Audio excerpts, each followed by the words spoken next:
Thank you very much, Honourable Speaker. I also thank the Honourable Member for the question posed to the House this afternoon. Mr. Speaker, it's almost a given that when people talk about mining, or when mining is mentioned, people often associate that word with environmental destruction and exploitation. However, as we understand, the world over, mining has been around for many centuries. Mining is a crucial and perhaps a critical component of any national development, and more so particularly for those countries that have a large deposit of mineral resources, because it provides for the necessary raw materials that are used in today's developing world in construction, energy, and also in technology. Minerals that are fundamental are also important to the ingredients that we have in our everyday consumables, from the toothpaste that we use on a daily basis, the jeans that we wear, the latest technology that we enjoy, such as our mobile phones, laptops, your smart TVs. All of this contains products that are extracted from mining activities. Mr. Speaker, the mining industry contributes to Fiji's economy through job creation and employment opportunities. This sector, often both direct and indirect employment, positively impacting our local communities and, of course, our regional economies. Direct employment in mining involves jobs such as the miners, technicians, engineers, surveyors, administrative personnel, and mine labourers, to name a few. These positions often offer competitive wages and benefits, attracting skilled workers and contributing to local economy and its stability. Mr. Speaker, just by way of a background, currently 3 mining operations in Fiji employs about 2,000 people, while the exploration sector employs another 100. By the latest count, the recently opened Tuvatu mine in Nadi has a total of 420 registered workers, plus 8 expatriates, with an estimate of $120,000 being their figure of fortnightly pay. Watukola Gold Mine, on the other hand, employs 1,158 workers, with 19 expatriates. Their pay bill hovers around $800,000 every fortnight. It's important to mention that during COVID-19 pandemic, the mining sector continued operation. It continues to bring in the much-needed employment, income for our local people, and boosting economic activities in their communities.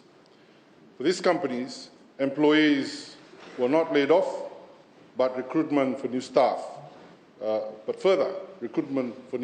were made. Mr. Speaker, the Ministry always strives to strike a balance between development, and when I say development, any development for that matter, not just mining, and emerging issues about environmental protection and economic growth. So there's always this hard task of managing what would development cost our environment, because we're always in need for economic expansion.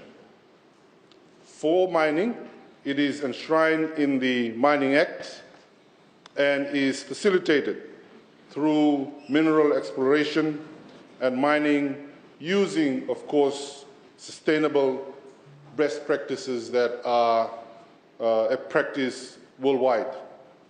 The Ministry of Lands is mandated under the Mining Act of 1965 to safeguard the environment and also the people that live around it. In addition, there are also requirements now under the Environment Management Act to which we are also aligned to. The main reason for doing that, is to ensure environmental stability and protection, and when there is mining, Mr. Speaker, environmental rehabilitation through a very comprehensive rehab plan. Mr. Speaker, mining development approval can only be permitted if the various authorities have given their relevant endorsement. For example, the EIA by the Department of Environment and the surface lease from the ILTB are a must before any mining lease is issued. Director Mines cannot approve any application if such endorsements from these authorities within the mining approval process is questioned or not granted. It is also worth noting that the responsibilities of environment conservation is not solely the responsibility of the Mineral Resources Department, but with the respective authorities of the law governing all of these sectors that I have alluded to.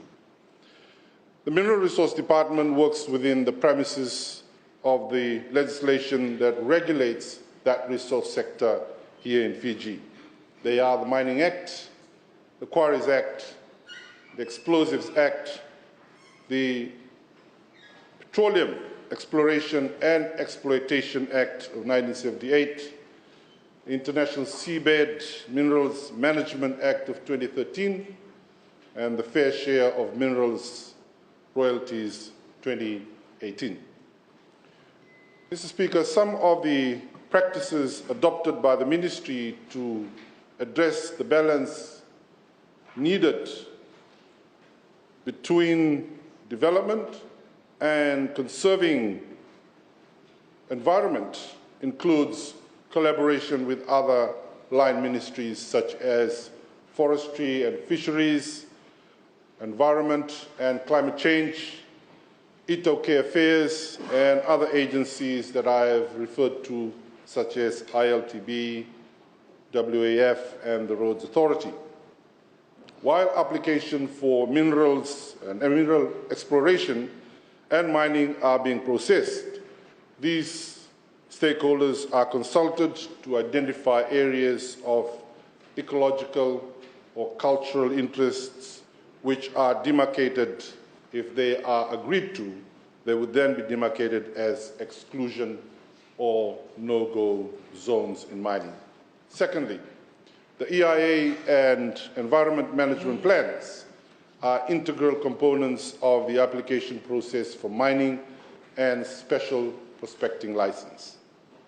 Also, monitoring of compliance is undertaken on a quarterly basis during the minerals exploration and during the mining phase. Thirdly, Mr. Speaker, it is a requirement for active mines to submit monthly reports to the Director of Mines, which requires updates on their environmental management strategies, whereas for exploration, companies need to submit quarterly reports to the Director of Mines, which includes updates on their environmental management measures that they have undertaken. Mr. Speaker, finally, under Section 16 of the Mining Act of 1965, a performance deposit is paid to the Department of Mineral Resources that is withheld as a guarantee of the company's performance. Part of the deposit calculation also includes and accounts for environmental rehabilitation. It is a mandatory requirement for areas disturbed from exploration activities such as drilling, trenching, etc., to undergo approved rehabilitation work. For example, Mr. Speaker, the planting of pines for the Nawailevu bauxite mines. 160,000 pine trees at Nawailevu site, while another 5,000 trees replanted at the second location, which will now be for the sole benefit of the landowners of Nawailevu. Mining rehabilitation is value-adding, taking into account post-mining land use for the benefit of the landowners. Mr. Speaker, for any land use development, including mining, protection of the environment will remain to be a challenge, not just in Fiji as a developing nation, but elsewhere around the world where there are development needs on land and sea. Be it at a global, regional, or local, here in Fiji. That is why, Mr. Speaker, it is important to maintain the right balance between land development, the need for economic expansion of a country, and the absolute need for environment conservation.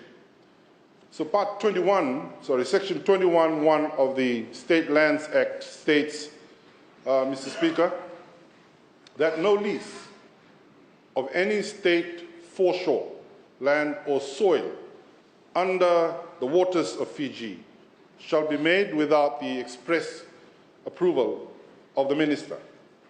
And such approval shall not be granted unless the Minister declares that such lease does not create a substantial infringement of public rights.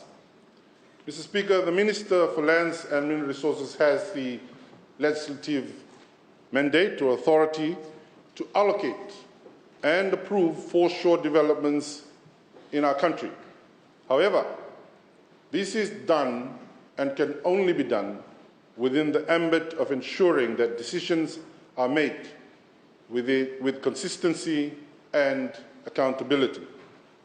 Together with obtaining approvals from relevant government agencies, in addition to the Ministry's own checklist, requirements and lease conditions, all of this aim to identify the most sustainable action between land use, in the case of foreshore land, and social and economic development, and on the other hand, preservation of our environment.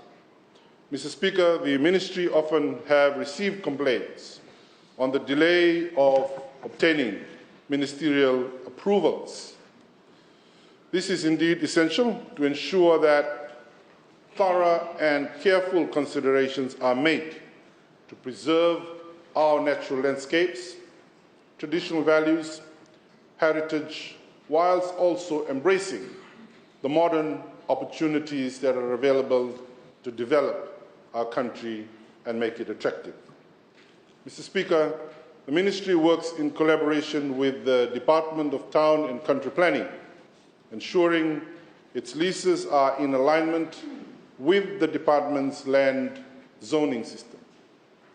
The Town Planning Act is a guide or a checking tool for sustainable development, and further, Ministry also consults with the Land Use Division of the Ministry of Agriculture regarding the highest and the best use of all of its agricultural leases.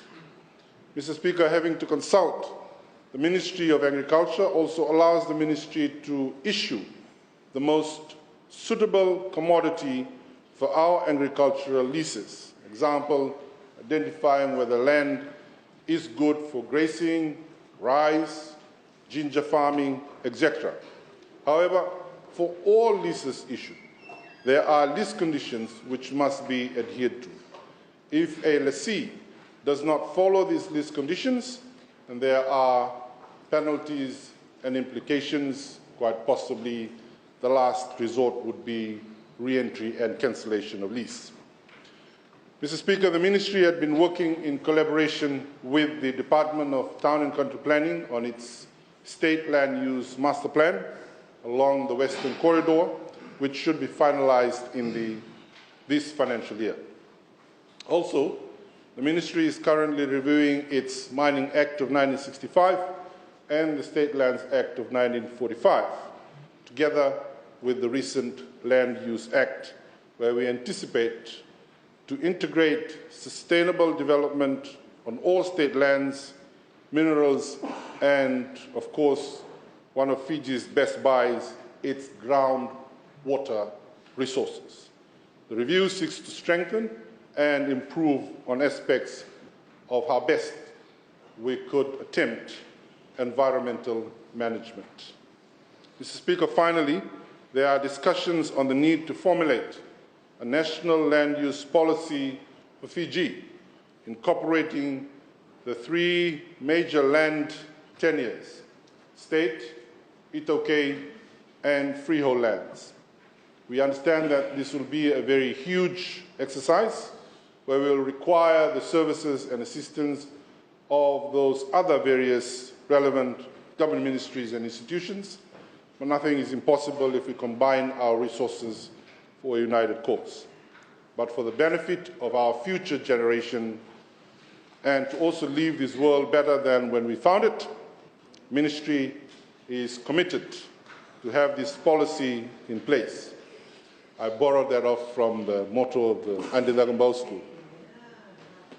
This will ensure, Mr. Speaker, that we are developing holistically, and our strategy encompasses both environmental protection as well as economic advancement of our beloved home. Thank you, Mr. Speaker. Thank you.